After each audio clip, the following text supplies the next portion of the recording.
Fog clings to the jagged peaks of the Armenian highlands as dawn stretches thin light across the crags, painting everything in hues of gold and ash. You stand where the land itself feels like an ancient fortress, its ridges and valleys cradling secrets older than memory. Here, between the Anatolian plateau and the valleys feeding the Mesopotamian rivers, a people begin to carve their place in history. They are farmers who till the stony soil with quiet determination, herders who guide their flocks along windswept ridges, warriors who know every ravine and pass like the veins on their hands. You breathe in the scent of wild thyme crushed underfoot, mingling with the tang of campfires that smoke faintly against the horizon. Before we begin, if this little corner of calm has brought you any comfort, feel free to like the video and subscribe only if it feels genuine to you. No pressure. I'd also love to hear from you. Just drop a comment with where you're listening from and what time it is. It's always special to know we're all quietly gathered here from different corners of the world like a family, scattered but still connected. Alright, let's ease into the story together. You watch as tribal chiefs gather under open skies, their cloaks fluttering in the breeze, their bronze weapons catching glimmers of sun. These tribes, collectively known to outsiders as the Yoke, begin to weave alliances, marriages, and war pacts to fend off whoever dares cross their valleys. In whispered legends you hear of Yoke, the patriarch, who is said to have defeated the tyrant Bel of Babylon, an echoing tale that still fuels pride in campfires and courts alike. Historians still argue whether this figure was myth or a symbol of early resistance, but in these mountains the line between legend and memory blurs like morning mist. This myth births a sense of identity that stubbornly clings through every storm to come. Time stretches, and you see the rise of Urartu in the 9th century BCE, a kingdom that builds fortresses on high rocks like eagles nesting above the world. The stone walls of Erebuni set upon a hill where Yerevan now breathes rise under your fingers, every block carved with the precision of a people declaring permanence. Under King Argishti, Urartu expands its soldiers in crested helmets, marching across neighboring lands, its scribes carving cuneiform on clay tablets. You smell barley beer fermenting in huge jars, taste the honeyed wine poured during rituals to their god Haldi, and hear the clang of bronze shields as troops parade. This kingdom thrives on its mastery of irrigation, turning dry slopes into fertile terraces. You can almost hear the hiss of water through canals cutting into stubborn earth. But mighty neighbors lurk. Assyria watches with envy and sharp teeth. You shiver as armies from Nineveh march like thunderclouds, their iron chariots cutting deep into Urartian lands. Smoke rises from plundered cities, cries mingle with the roar of flames. You witness the slow decline as Urartu buckles under repeated blows not only from the Assyrians, but later from the Scythians and Medes. The highland citadels crumble, yet the people remain scattering, but not vanishing, their culture sinking roots too deep to be pulled out. It's like watching a forest burn down only to see green shoots stubbornly sprout again. Centuries swirl, and the Achaemenid Persians arrive, their empire vast and glittering. You walk through an Armenian satrapy under Persian rule, where tribute is sent in horses' wine and iron weapons. Local lords bow to Persian satraps, but keep their own customs alive in secret feasts and quiet festivals.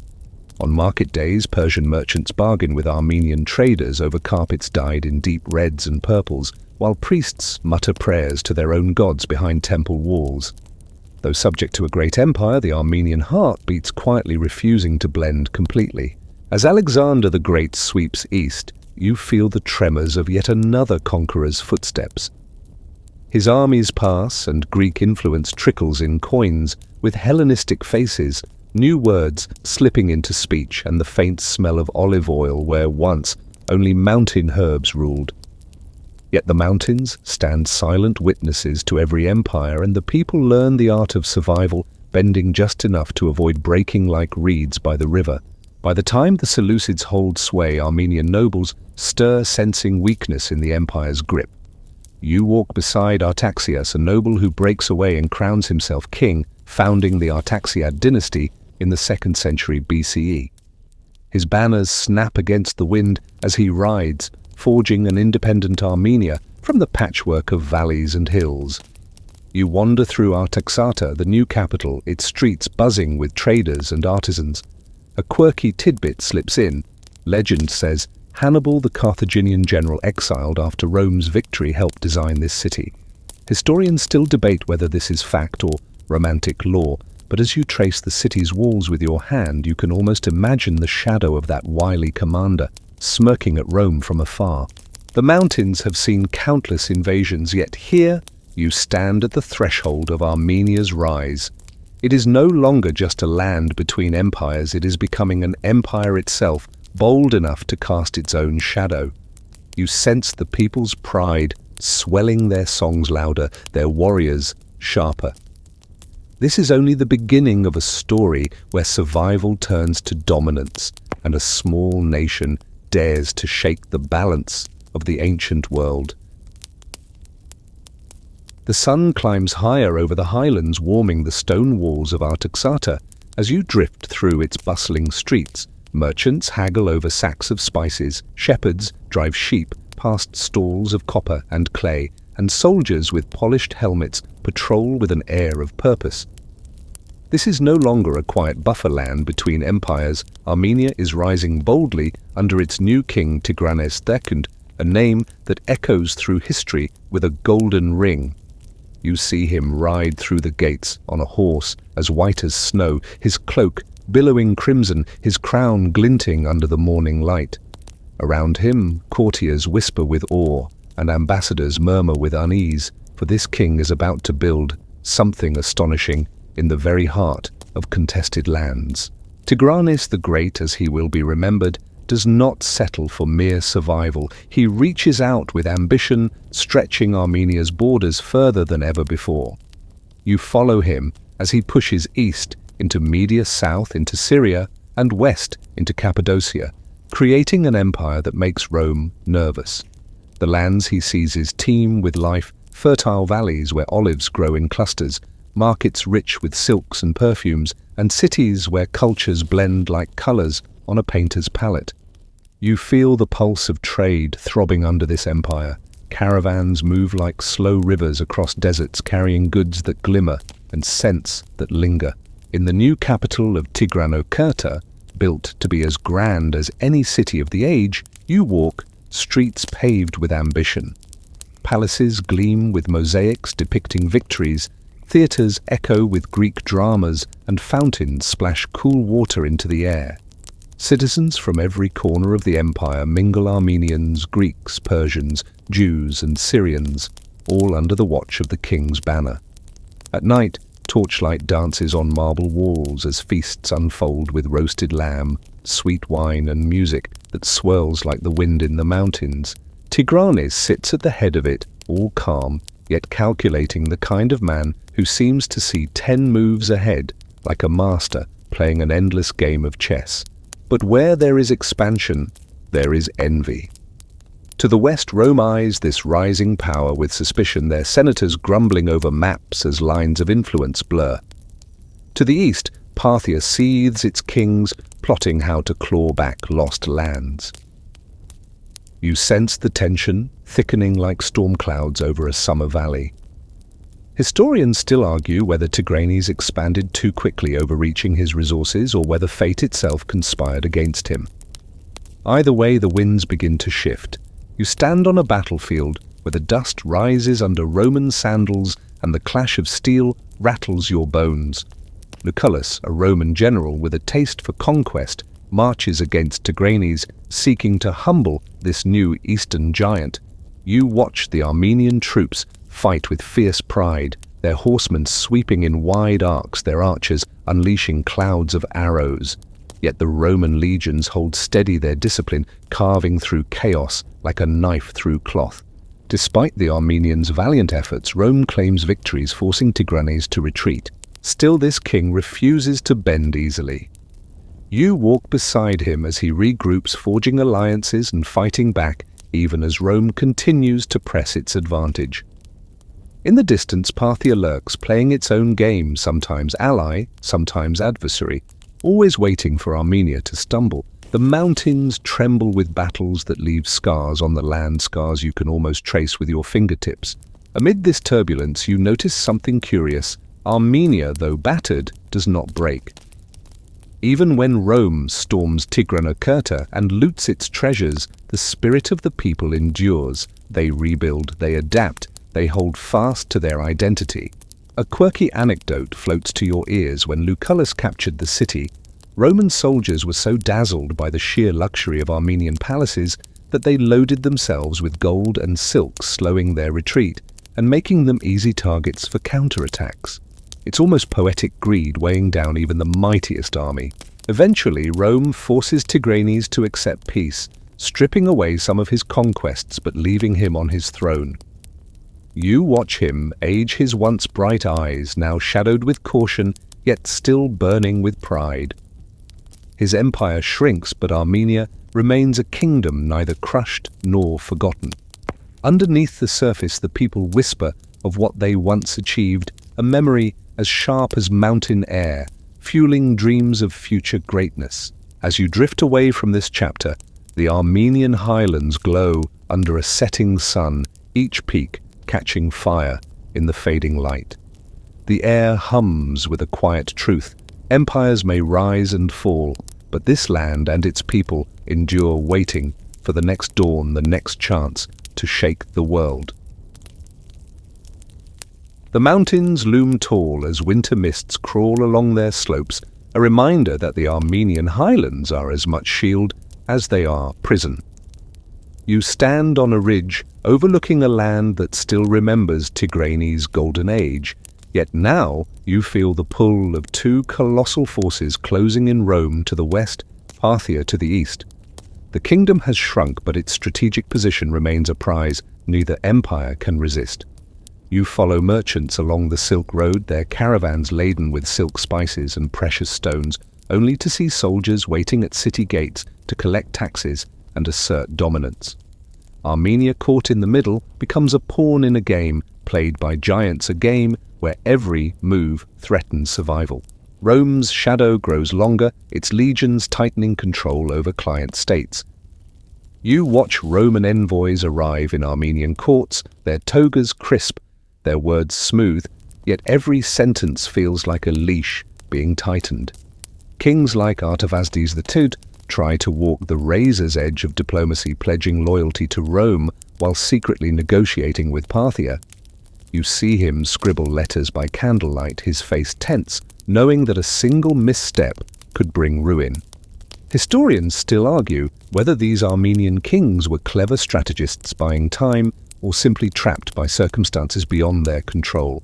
The tension snaps during the campaigns of Mark Antony, the Roman triumvir, with ambitions as large as his ego. You march beside Roman troops as they trudge through Armenian valleys, their armor clinking, their banners snapping against icy winds. Mark Antony seeks to use Armenia as a base for his grand invasion of Parthia, yet his arrogance blinds him. Artavasdes, seeing the storm ahead, hesitates to fully commit, leaving Antony exposed when the Parthian counterattack comes. The Romans retreat, humiliated their supplies, lost their pride, bruised.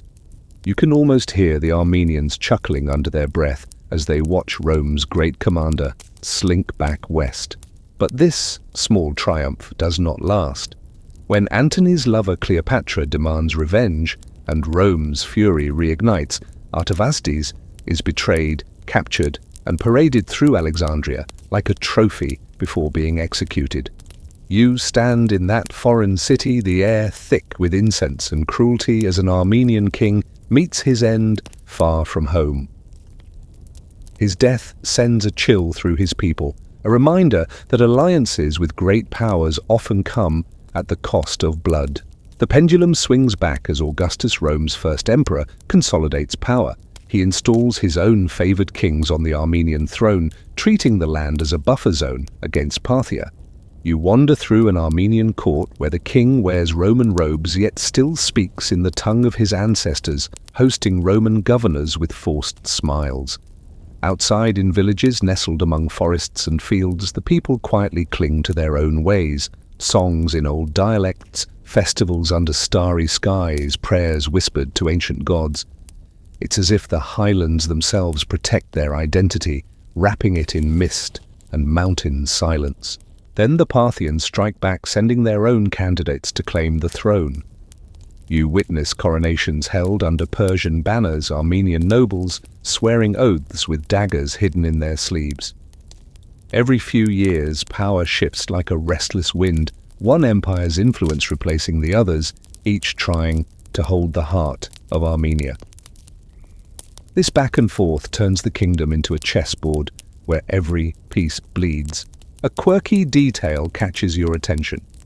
During one of these endless negotiations, a Roman general reportedly joked that Armenia was like a piece of meat torn between two dogs. While brutal the image fits, the land is gnawed by both sides, yet somehow never fully devoured. Despite the chaos, Armenia endures, adapting like a tree bending in storms. The people become masters of survival, learning when to resist and when to retreat, when to fight and when to blend into the mist. You walk through monasteries built on cliffs, their bells echoing across valleys, a sound of defiance wrapped in prayer. These monasteries, some say, were more than places of worship. They were sanctuaries where identity was guarded like a precious flame. As centuries pass, Rome weakens, Parthia transforms into the Sasanian Empire, and Armenia finds itself yet again under new pressures. You stand on a ridge at dusk, watching the sun sink into a sky streaked with orange and violet.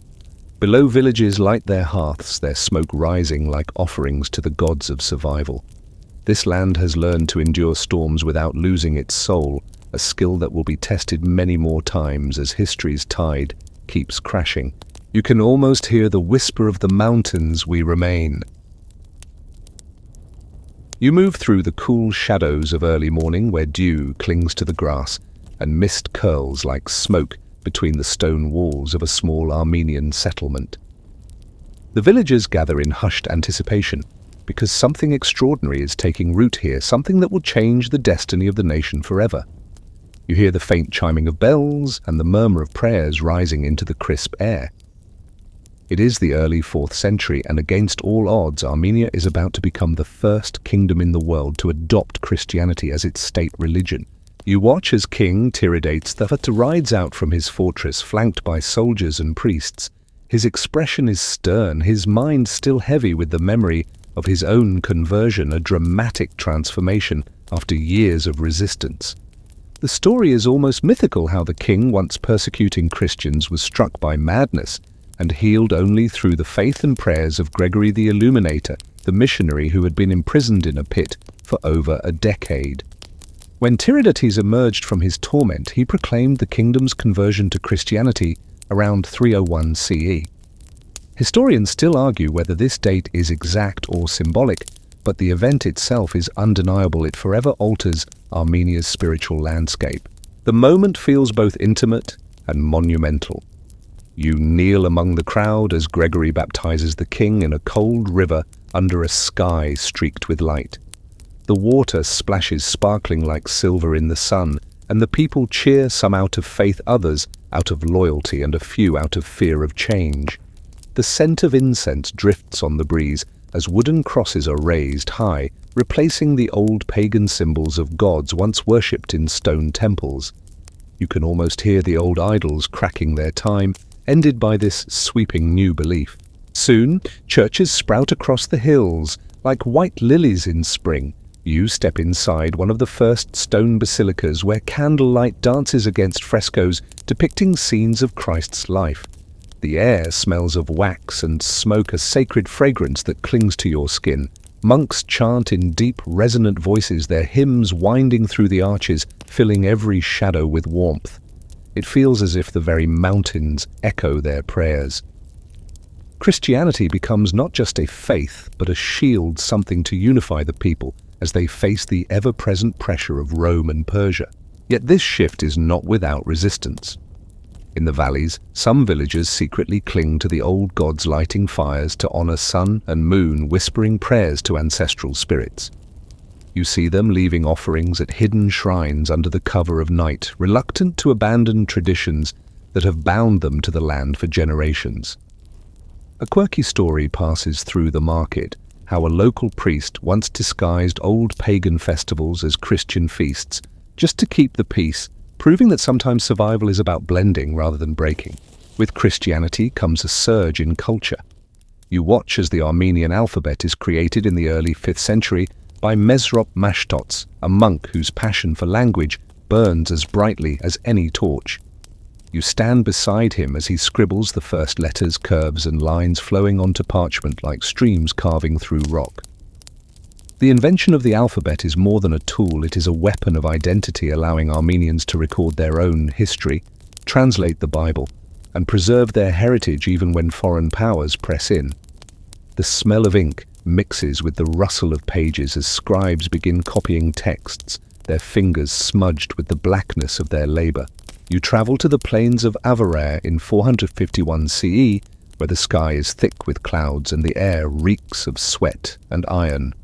Armenian nobles, led by Vardan Mamikonian, gather to resist Sasanian Persia's attempt to force Zoroastrianism upon the people.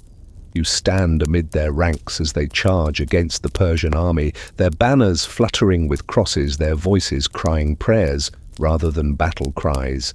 The battle is brutal. You taste the metallic tang of blood on the wind, hear the clash of swords, and see the fields littered with the fallen. The Armenians lose militarily, yet spiritually they win, for the Persians cannot break their faith. The fields of Avarar become sacred, and Vardan's martyrdom cements Christianity as the unshakable core of Armenian identity. Historians still debate whether adopting Christianity was purely spiritual or also a clever political maneuver to differentiate Armenia from its pagan neighbors and forge a stronger unity. Whatever the reason, you feel its power in every prayer, whispered in candlelit chapels, in every hymn echoing from mountaintop monasteries. The faith becomes a thread weaving through centuries, binding the people, even as empires continue to tug at the edges of their land. As night falls, you walk past a monastery perched on a cliff, its silhouette sharp against the stars.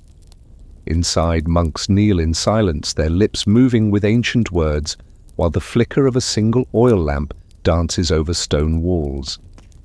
Outside, wolves howl in the distance, but the monastery stands firm, glowing faintly like a lighthouse in the dark. This quiet strength is what will carry Armenia through the storms to come, storms already gathering beyond the horizon. You wake to the sound of a distant muezzin call, rolling over hills blanketed in morning mist. The year is the mid-7th century, and the Arab Caliphate has spread like wildfire across the Middle East, its banners fluttering under a new crescent moon. You stand on the edge of an Armenian village where farmers pause in their fields to watch riders approach, swift, disciplined, and relentless. Dust rises behind the horses, the smell of leather sweat and iron filling the air as the Arab forces move like a tide, sweeping through the highlands. Armenia, worn from centuries of Roman and Persian tug-of-war, now faces a new power rising from the deserts.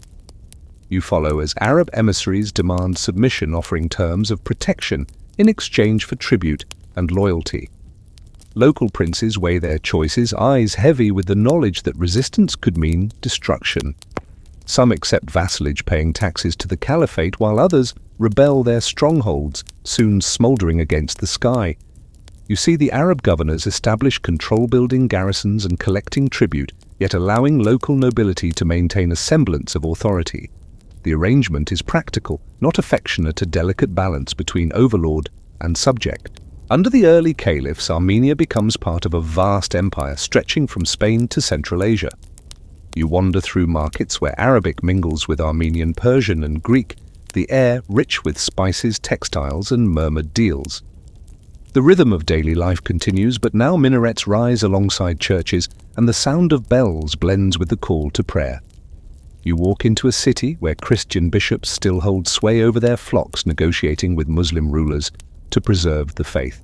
Surprisingly, the Armenians keep their religion, their churches standing resilient, even under the shadow of new mosques. Historians still argue whether this tolerance was genuine policy or simply convenience. but for now, it keeps the cultural flame alive. You travel with Arab administrators as they record taxes, mapping lands and counting flocks.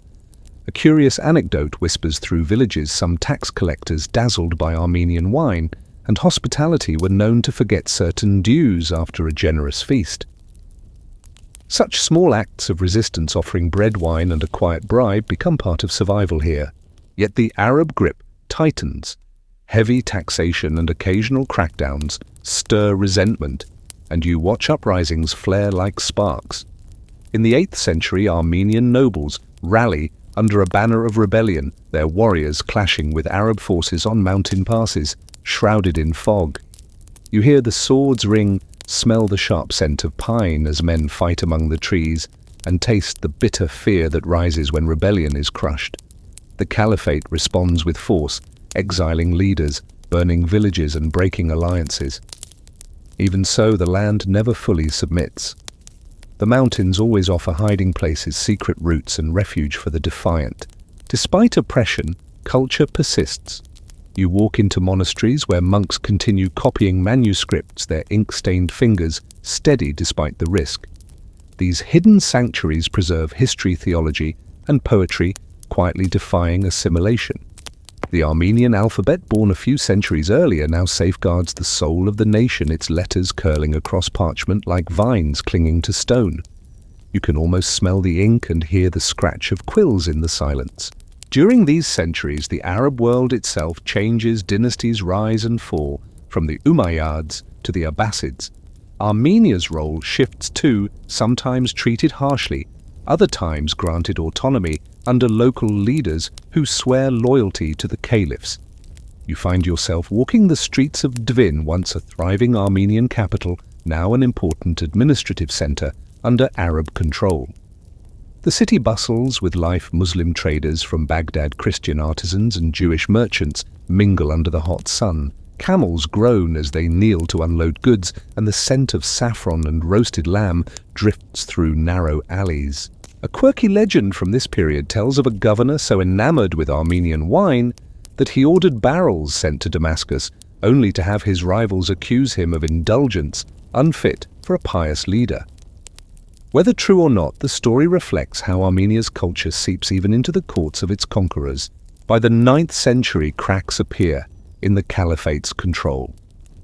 Internal struggles weaken the once mighty empire, and Armenia senses opportunity. Noble families, long simmering with discontent, begin to assert themselves. You feel the tension building like the stillness before a storm. Local princes restore fortresses, train soldiers, and whisper of independence under the cover of night. The monasteries ring their bells louder, almost as if signaling hope. As you stand on a high mountain pass, the wind cutting through your cloak, you see the Arab banners fluttering weaker on the horizon. The Caliphate's power is fraying, and Armenia, scarred but unbroken, prepares to rise once again. The air tastes of change, and you can almost hear the mountains themselves humming with anticipation. The mist clears over the rugged highlands, revealing a landscape dotted with new stone fortresses rising from the earth like jagged teeth. The Arab Caliphate's hold has loosened its influence, scattered by internal strife, and now you feel the heartbeat of Armenia quickening. It is the late 9th century, and the Bagratid dynasty is ready to breathe life back into a land long overshadowed. You stand on the ramparts of a fortress where banners ripple in the wind, emblazoned with symbols of a reborn kingdom.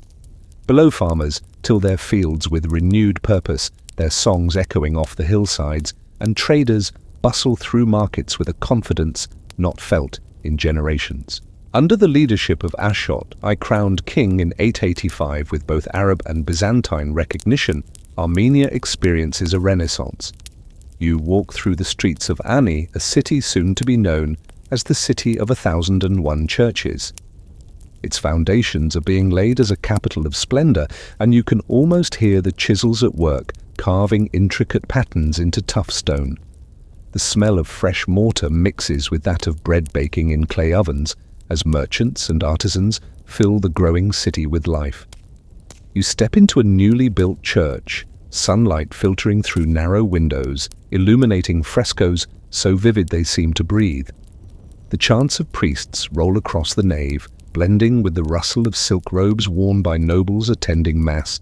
The Bagratid kings skillfully balance diplomacy and power, playing Byzantines and Arabs against each other to maintain autonomy. You travel with envoys sent to Constantinople, where Byzantine emperors clad in gold-threaded robes greet Armenian ambassadors with cautious smiles. Gifts are exchanged fine Armenian horses for Byzantine jewels, each side masking its ambitions behind courteous words. Historians still argue whether this delicate diplomacy was a sign of Armenian strength or vulnerability, but for now it works, allowing the kingdom to flourish. Ani grows quickly, becoming a hub of culture and trade. You walk along its wide streets lined with merchants selling spices, silk and jewelry, while monks copy manuscripts in shaded courtyards. The clamour of hammers from blacksmiths' forges mingles with the soft bleating of sheep driven through markets, and the air is rich with the scent of honey and roasted meat. A quirky traveller's note from the era claims that Ani's markets were so abundant that one could buy the world in a single day. Whether an exaggeration or not, the city hums with prosperity. The kingdom's wealth spills into its architecture. You gaze at the rising walls of the Cathedral of Ani, a masterpiece of stonework, its arches reaching toward the sky like open arms. Builders carve crosses and intricate motifs into its walls, while artists paint saints with serene faces and deep, knowing eyes. You run your fingers over the cold stone, feeling the devotion etched into every curve. These structures, standing firm against time, are not merely buildings, they are statements of survival and faith. But no golden age comes without shadows. The power of local nobles grows and rivalries simmer beneath the surface. The Byzantines, while polite allies, never stop scheming, eager to draw Armenia into their orbit. To the east, new threats stir as the Seljuk Turks begin to rise, their warriors sweeping across lands like a gathering storm. You sense the tension building, the uneasy feeling that this fragile brilliance might one day crack. Still, for now, life thrives. You wander through vineyards heavy with grapes, their juice staining the hands of workers who laugh under the sun. In Ani's royal court, musicians pluck the strings of lutes, while poets recite verses celebrating kings and heroes of old. The laughter of children mixes with the distant ringing of church bells, creating a symphony of hope. A curious tidbit reaches your ears. Legend says that during feasts, Bagratid kings sometimes disguise themselves to wander the streets and listen to their people's gossip, eager to hear the truth, unfiltered by courtiers.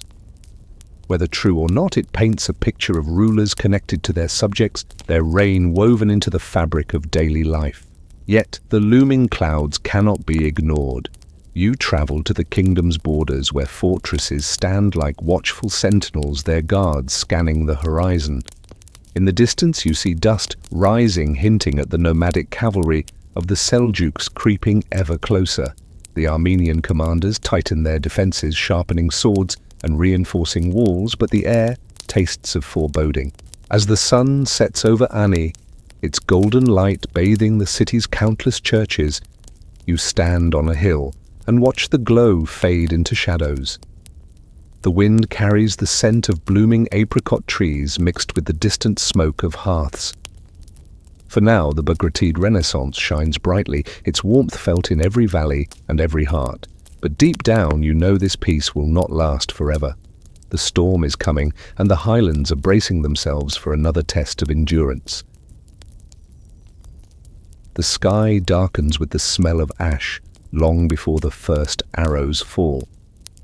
You stand on the walls of Ani, the proud Bagratid capital, as the horizon churns with the approach of the Seljuk Turks. The 11th century unfolds with a sharp edge. Swift riders with curved swords and banners snapping in the wind sweep through the highlands like an unstoppable wave. The rumble of hooves shakes the earth under your feet, and the air tastes of fear mixed with dust. This is no distant threat. It is the Seljuk storm, and it is here to tear at the seams of Armenia's hard-won renaissance.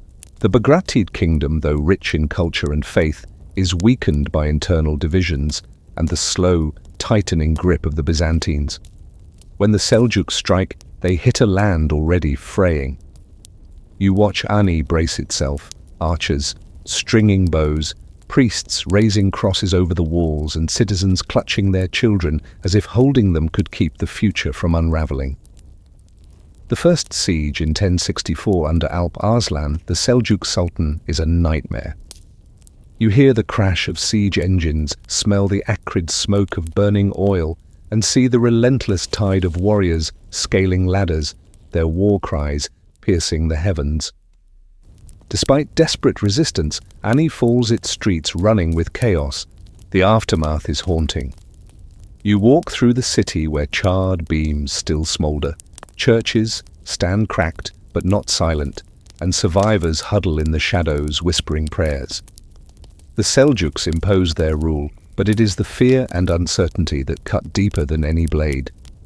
Historians still argue whether the scale of the destruction was as great as chroniclers described, or whether it was embellished to emphasize martyrdom, yet you feel the weight of loss in every broken stone. The Seljuks sweep further, scattering Armenian communities across the region. Many flee westward into Byzantine lands, carrying only what they can hold: holy relics, treasured manuscripts, and the stubborn spark of identity. You follow these refugees through mountain passes, their breath misting in the cold air, their feet bleeding on rocky paths. They settle in new territories, some clinging to fortified villages, others founding new centers of culture. The diaspora begins to spread like seeds carried by the wind, fragile yet ready to take root wherever they land. Byzantium takes advantage of the chaos, annexing Armenian territories while claiming to protect them. You walk through newly Byzantine-controlled cities where Greek administrators replace local lords and churches, adopt Byzantine rites under watchful eyes. Many Armenians resent the interference, yet others adapt, blending into the empire's system to survive. The people, as always, bend without breaking. A quirky story circulates about Armenian stonemasons building fortresses for Byzantine generals while secretly carving tiny crosses into hidden corners of the walls, a quiet reminder of whose hands shape the stones. In the mountains, isolated principalities form, ruled by Armenian nobles who cling fiercely to autonomy. You visit one of these strongholds, its towers perched on a sheer cliff, the wind howling around it like a warning. Inside, warriors polish swords while monks illuminate manuscripts by candlelight. Life here is harsh but resolute every day, a balance between survival and defiance. The Seljuks, though fearsome, cannot easily penetrate these craggy fortresses, and the mountains once again become Armenia's silent allies. The Seljuk presence is not only destructive, it brings new influences too. You walk through markets where Persian fabrics mix with local wool, and spices from distant lands fill the air with exotic scents. Armenian art absorbs motifs from Islamic patterns, creating a fusion that whispers of resilience, even in adversity. Scholars exchange ideas in secret, and merchants quietly profit despite the turmoil. Life finds cracks in the walls of conquest, sprouting in unexpected places. As decades pass, a new chapter begins to form on distant shores. You follow a group of Armenians moving southward away from the Seljuk-dominated highlands to the Mediterranean coast, where they carve out a new home in Cilicia. Here, amid rugged hills and fertile valleys, they build a kingdom that will rise as a beacon of Armenian culture and power, far from its original cradle. For now, this is only a hint of what's to come, a glimmer in the shadows of loss. Standing once more on a windswept ridge overlooking the ruins of Ani, you watch the sun dip below the horizon, turning the stones to molten gold for a brief moment. The city may have fallen, but its memory burns brighter than the flames that consumed it. The Seljuk storm has fractured the land, scattering its people, but in every fragment of the diaspora, the Armenian spirit continues to glow, small, flickering, but unextinguished. You close your eyes, listening to the wind whistle through empty windows and broken arches, and you realize the truth that has carried this nation through centuries. Empires may crush cities, but they cannot crush the faith and memory etched into the mountains themselves. You descend from the shattered highlands toward the shimmering Mediterranean, where the air smells of salt and orange blossoms, and the cries of gulls echo over rugged cliffs. It is here, along the Cilician coast, that displaced Armenians plant their flag anew. The 12th century dawns with a promise wrapped in exile, a kingdom reborn far from its ancestral cradle. You follow the survivors of the Seljuk onslaught as they arrive in these coastal mountains, their carts creaking under the weight of icons, relics, and memories of lost cities. The sun beats down on their backs, yet hope glows in their eyes as they begin to build something enduring, something that will shine like a torch amid surrounding darkness.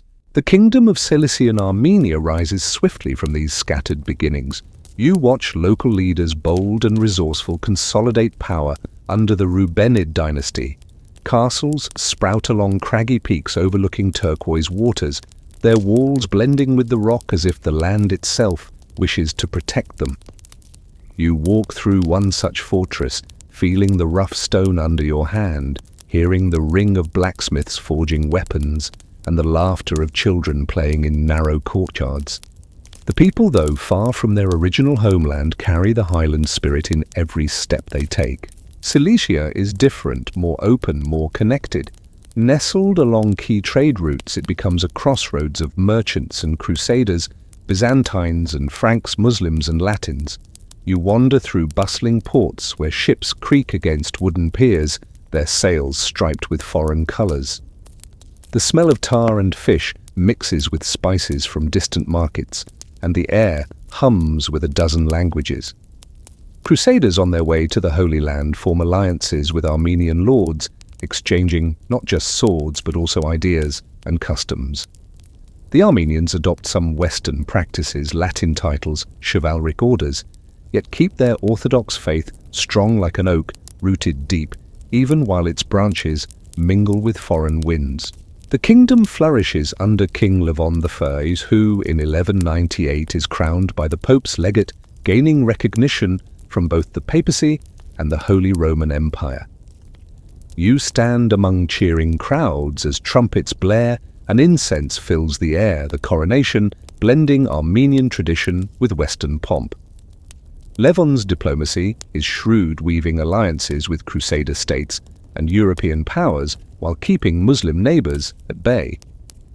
Historians still debate whether these alliances were a brilliant strategy for survival or a dangerous gamble that entangled Cilicia too deeply in Crusader politics. Trade fills the kingdom's coffers. You stroll through marketplaces in Sis, the capital, where Venetian and Genoese merchants haggle for silk, spices, and precious stones. Armenian craftsmen carve intricate crosses, weave golden threaded fabrics, and craft weapons admired by foreign knights. A quirky tidbit reaches you. European crusaders reportedly marveled at Cilician wines, claiming they were as sweet as paradise, though perhaps that was the heat, speaking after a few cups. Cilicia also becomes a cultural beacon. Monasteries thrive, scriptoria overflow with illuminated manuscripts, and artists blend Eastern and Western styles into breathtaking creations. You sit beside a scribe in a candlelit room as he paints tiny golden halos onto saints' images, his hand steady despite the flickering flame. Outside, bells toll from nearby chapels, their sound mingling with the crash of waves on distant rocks. Yet this golden age carries shadows. The kingdom is surrounded by powerful neighbors, Byzantium to the west, Muslim states to the east, and later the rising power of the Mamluks in Egypt. Each alliance with Crusaders earns both friends and enemies. When the Byzantines grow wary of Cilician ties to the Latins, tensions flare, leading to invasions that scorch the land. You see Byzantine troops storm fortresses, only to be repelled by fierce Armenian counterattacks. The scars of war etch themselves into the stone walls and into the people's hearts. As the 13th century approaches, a new threat looms from the east: the Mongols. Their riders, like shadows stretching over the horizon, sweep through Asia, leaving cities smoking behind them. You stand among Cilician nobles, debating whether to resist or align with these fearsome warriors. In the end, the Armenians choose diplomacy, offering submission in exchange for protection. For a time, the Mongol alliance shields Cilicia from worse fates, allowing it to survive while others burn. But the cost of survival is high, and the kingdom finds itself entangled in Mongol campaigns, marching alongside an army whose cruelty is legendary. Still, life in Cilicia persists with surprising vitality. In the gardens of Cis, roses bloom crimson and fountains splash cool water, while musicians play soft melodies on lutes. Children chase each other through narrow streets, their laughter ringing against stone walls, unaware of the storms brewing beyond the mountains. For now the kingdom stands proud, a beacon of Armenian resilience, shining defiantly between sea and desert. You watch the sun sink into the Mediterranean, turning the water to molten gold. Ships bob gently in the harbor, their sails glowing like lanterns in the twilight. The air smells of salt and promise, and for a brief moment it feels as though this kingdom might defy history's usual rhythm. But the horizon darkens, and you know the peace will not hold forever. The Mamluks rise, the Mongols fade, and once again the Armenians will face a test of survival. For tonight, however, Cilicia sleeps under the stars, proud and unbroken its walls, whispering the same truth carried from the highlands: kingdoms may fall, but the spirit endures. The sea winds turn colder, and storm clouds gather as the 14th century advances. You stand on the battlements of Cis, the heart of the Cilician Armenian kingdom, watching dark sails on the horizon. The kingdom that once sparkled with trade and alliances now trembles under the looming shadow of the Mamluk Sultanate from Egypt. Their warriors are relentless, hardened by decades of crushing crusader states, and now they set their sights on Cilicia, the last Christian stronghold in the region. The bells in Cis ring frantically as villagers scramble behind fortified walls, clutching their children and whispering prayers. The scent of fear hangs in the air, mingled with the sharp tang of sea salt and the smoke of torches.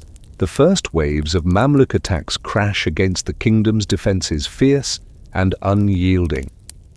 You hear the clash of steel against steel, the screams of men in battle, and the deep thud of battering rams pounding at gates. Armenian archers fire from the ramparts, their arrows slicing through the sky, while defenders pour boiling oil onto the attackers. Yet for every Mamluk soldier that falls, another rises behind him. The battles are brutal, and you can almost taste the despair in the air. Despite courageous resistance, the kingdom falters. Decades of internal disputes, shifting alliances, and economic strain leave it vulnerable. The Mongol alliance that once offered protection has evaporated, replaced by Mongol decline and new power dynamics in the region. The Latin Crusader allies who once sailed into Cilician ports with banners flying are now ghosts of the past. Europe's attention has drifted elsewhere. Cilicia stands alone, its walls scarred and its people weary. You walk through villages where fields lie, burned crops turned to ash under the Mamluks' scorched earth tactics. The survivors gather in makeshift shelters, sharing scraps of bread and bitter stories of lost homes. A small boy carves a cross into a wooden stick, clutching it as if it alone could hold back the tide. Monks hide sacred manuscripts deep in caves, their footsteps echoing in the darkness as they guard their nation's soul in secret. A quirky legend spreads during this time. Some say that hidden monasteries were connected by tunnels so long that monks could travel miles underground, carrying relics from one safe haven to another. Whether true or not, the thought is comforting, a web of faith threading through the mountains. In 1375, the final blow falls. You stand as the Mamluks breach Cis flames, roaring against the night sky, their shadows dancing like demons over crumbling walls. The last Armenian king, Levon V, is captured and taken to Cairo in chains, his crown stripped from his head. The kingdom falls, and with it the last sovereign Armenian state until modern times. The air reeks of smoke and grief, the cries of the defeated mixing with the roar of conquering soldiers. You feel the weight of centuries pressing down the silence after the storm, louder than any battle cry. But even in defeat, the Armenian people do not vanish. Many flee westward, settling in Cyprus, Crete, and the cities of Europe. Merchants and craftsmen establish Armenian quarters in places like Venice, trading silk and gold, weaving their culture into foreign streets. Others remain in the highlands of Cilicia, living under foreign rule, yet clinging fiercely to their traditions. You walk through a hidden chapel where candles flicker on cracked walls, their flames defiant against the darkness. Here prayers are whispered in Armenian, their echoes reaching across centuries. Meanwhile, the old homeland, the Armenian highlands, suffers its own fate. Divided between the rising Ottoman Empire to the west and the Persian dynasties to the east, Armenia becomes a pawn once again in the games of great powers. You watch as Ottoman soldiers march into western Armenian towns, their banners casting long shadows, while Persian shahs impose control over eastern regions. The people endure forced conversions, heavy taxes, and waves of war that sweep back and forth like an endless tide. Historians still debate whether Ottoman policies toward Armenians in this era were relatively lenient compared to later centuries, but the sense of vulnerability never fades. Despite division, Armenian culture flourishes quietly in pockets. Merchants continue to trade, monks continue to write, and churches continue to rise in even the most remote valleys. The diaspora grows stronger, creating communities that keep the language, the faith, and the memory of the lost kingdom alive. In cities from Lviv to Aleppo, Armenian merchants build churches that glow like embers, small reminders of a fire that refuses to die. As you watch the sun set over the ruins of Sis, the stones glowing faintly orange, you realize that this fall is not an end, but another transformation. The Armenian soul is no longer bound to a single kingdom or fortress. It spreads like smoke through valleys, ports, and foreign streets, unseen but ever present. The land remains divided, the people scattered, yet the memory of independence burns as fiercely as it did in the mountains of old. The night deepens, stars shimmering like distant watchfires above the black silhouette of the ruins. You hear the wind whispering through broken arches and empty towers, and in its sound you catch the echo of a vow, soft, almost lost, but unbroken: we will return. Dawn spills over the peaks of Mount Ararat, its snow-capped crown gleaming like a beacon above the clouds. You stand on the ancient soil where legends say Noah's Ark came to rest, and you feel the weight of centuries pressing down. The medieval kingdoms are gone, the Cilician dream reduced to memory, and the land lies divided between two mighty powers, the Ottomans and the Persians. It is the early modern period, and Armenia has become a borderland carved and recarved by empires, yet its people still whisper in the same tongue, still cross themselves under the same sky. You walk through villages where the rhythm of life continues despite the shifting rulers. Farmers till fields beneath Ottoman tax collectors' watchful eyes. In the east, Persian shahs impose their authority, building fortresses to guard their claims. Armenians navigate these rivalries with caution, swearing loyalty when forced, hiding strength when necessary. The church becomes their shield, the Catholicos at Echmiadzin serving as both spiritual leader and subtle diplomat. The monasteries remain sanctuaries where faith and culture quietly survive, their bells tolling defiantly in valleys echoing with foreign languages. During the 17th century, the Safavid Persians enforce harsh relocations. You travel with thousands of Armenians driven from their homes by Shah Abbas, forced to march south to Persia. The road is long and cruel, littered with abandoned carts and silent tears. Yet in the new city of New Julfa near Isfahan, these exiles rebuild, turning despair into enterprise. You walk through their bustling quarter where silk looms hum, and merchants trade under the Safavids' patronage, exporting goods that dazzle European markets. A quirky detail emerges: some of these Armenian traders become so influential that European diplomats seek them out, recognizing their power in connecting East and West. In exile, the Armenian spirit not only survives, it thrives. Meanwhile, under Ottoman rule, Armenians rise as artisans, merchants, and even court advisors. They build churches in Constantinople, establish printing presses, and shape cultural life in subtle ways. Yet the Ottoman system of milits religious communities granted limited autonomy keeps them in a state of controlled subordination. You watch as bishops negotiate with sultans, their voices calm yet firm, ensuring that their people's rights, however limited, are protected. Historians still debate whether this era was one of relative coexistence or quiet oppression, but you see both truths reflected in the lives of ordinary Armenians. The 19th century brings new winds. Russia pushes southward, clashing with both Ottomans and Persians, and by 1828 eastern Armenia falls under Russian control. You march with soldiers through snowy passes, hearing the crackle of gunfire and the groans of cannons. Under Russian rule, some Armenians welcome stability and modernization, while others bristle at new forms of control. The western half, still under Ottoman rule, faces increasing strain as nationalism stirs across the empire. You wander through towns where whispers of independence mingle with fear, where intellectuals gather in secret to discuss freedom, even as eyes watch from every corner. Then comes the darkest shadow. The early 20th century erupts in violence as the Ottoman Empire, collapsing during World War I, unleashes the Armenian genocide. You stand on a desolate road where columns of Armenians march toward the Syrian desert, their faces hollow with hunger and grief. You hear the cries of mothers clutching children, the silence of men taken away and never returning. The smell of dust and death fills your lungs and your heart clenches as entire villages vanish into the sands. This tragedy, denied by some even to this day, sears itself into the collective memory of the Armenian people. Yet even in this darkness there is resistance. You climb the mountains of Van, where Armenian fighters hold out against overwhelming odds, their rifles crackling through the night. In the caves of Musa Dag, you watch as villagers barricade themselves, fending off Ottoman forces until French ships arrive to rescue them.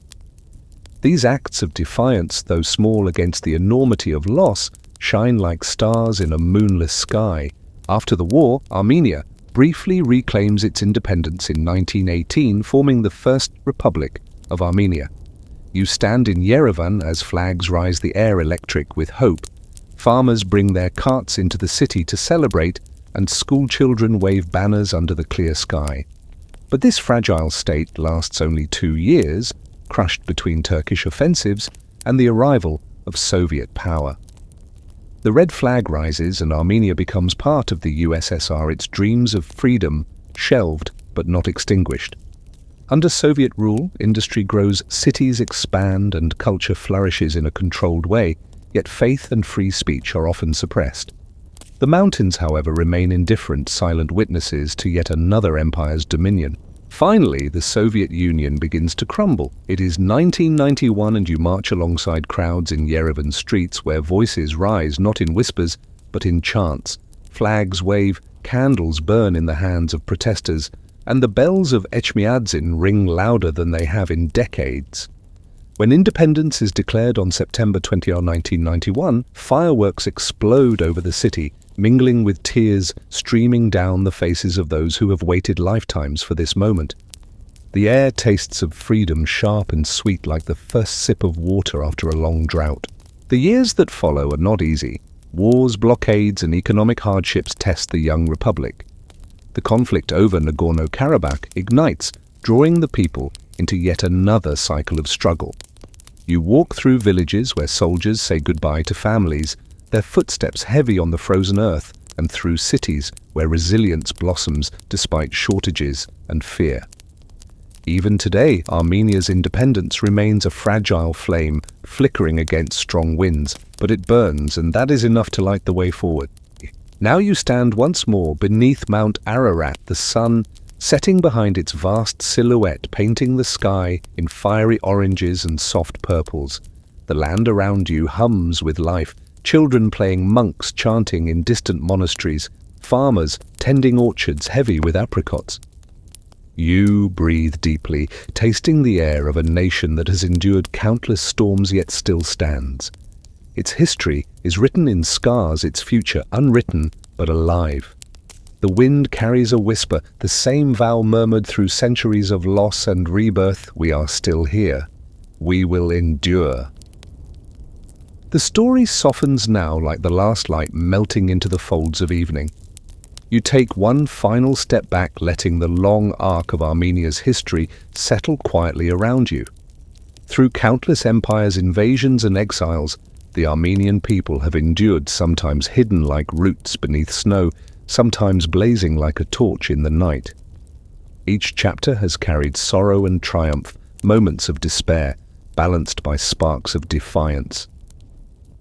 As you breathe in, you can almost hear the low hum of centuries, a melody carried by mountain winds and the voices of those who came before. The stars emerge slowly above Mount Ararat, silver pinpricks in a velvety sky.